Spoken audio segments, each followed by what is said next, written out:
నిరంతర శివారాధన చేసడం వల్ల, పైగా శివనామం పలకడం వల్ల అతడు మహా తేజస్సు వచ్చింది. పంచభూతాల్లో శివుడే ఉన్నాడు అని చెప్పినప్పుడు ఆ శివ అంటే పంచభూతాల నుంచి శివుడే రక్షిస్తాడు.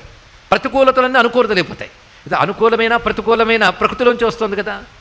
అనుకూలం అఘోరం, ప్రతికూలం ఘోరం, రెండు శివుడే గనక వెంటనే మార్చేయగలడు ఆయన ఇక్కడ.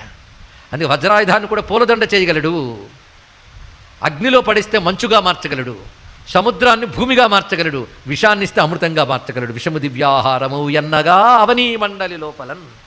అది శివనామానికి శివారాధనకున్న మహిమండి. బాధించడానికి వచ్చిన యమదూతాదులు కూడా భయపడతారు. అందుకే శివుడివాడి దగ్గరికి యముడి వాళ్ళు రారు. భస్మ రుద్రాక్ష ధారణ చేస్తూ శివానామం పలుకుతూ ఉంటే వాడి మరణాంతంలో యమదూతలు రారు. ఎందుకంటే వీడు మా క్యాండిడేట్ కాడు అనుకుని వెళ్ళిపోతాడు. ఏది ఏ సాధన లేకుండా భస్మ రుద్రాక్షలు పెట్టుకున్నా. అందుకే ఏదున్నా లేకపోయినా బొట్టు పెట్టుకోవడం అలవాటు చేసుకోవాలండి. ఇక్కడ వైష్ణవ సంప్రదాయంలో ఉన్న వాళ్ళు అది పెట్టుకోండి.